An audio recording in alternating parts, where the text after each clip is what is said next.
Welcome, everybody, to the last in the series of the Albert Shanker Institute Conversations for this year, for this academic year.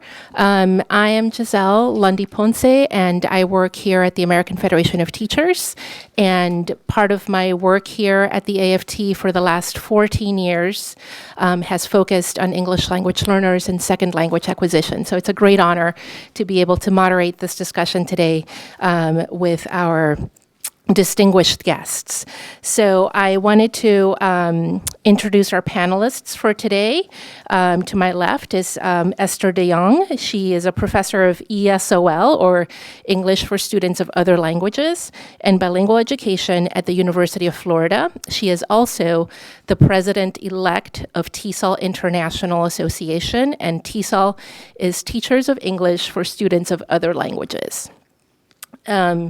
Then we have Joe Luft, who is the executive director of the Internationals Network for Public Schools. And the Internationals Network, for those of you who are not familiar, is pretty much the golden standard for schools educating English language learners. So very excited to have him today, to have Esther here with us today.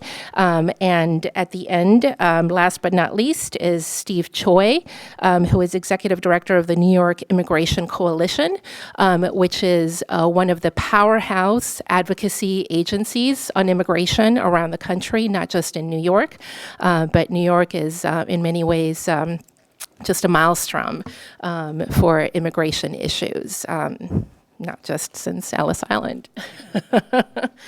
So I wanted, before we get started on their actual presentations, to tell you how their work and organizations are contributing toward, giving ELLs equitable access, what the opportunities are in this work, what the challenges lying ahead are. I just wanted to remind you that for those of you who are Twitter savvy, the hashtag for this is supports ELL. So hashtag supports, SUPPORTS, ELL. So again, the hashtag is supports ELL.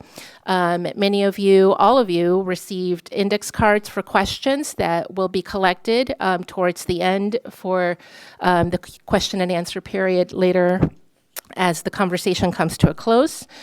In terms of the ELL landscape, before our panelists begin, for those of you, again, who may be unfamiliar with the issue, this is the fastest growing student demographic around the United States.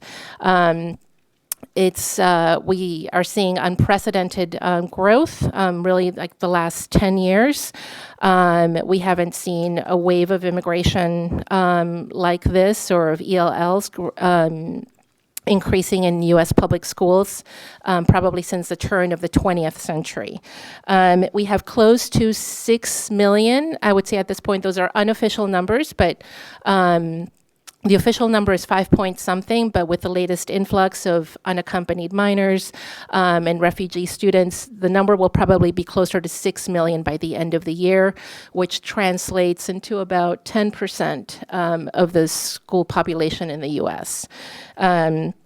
Close to 75% of them are Spanish speakers, but we have about 460 languages represented in U.S. schools around the country, and these include Native American languages from around the United States, from Alaska and Hawaii.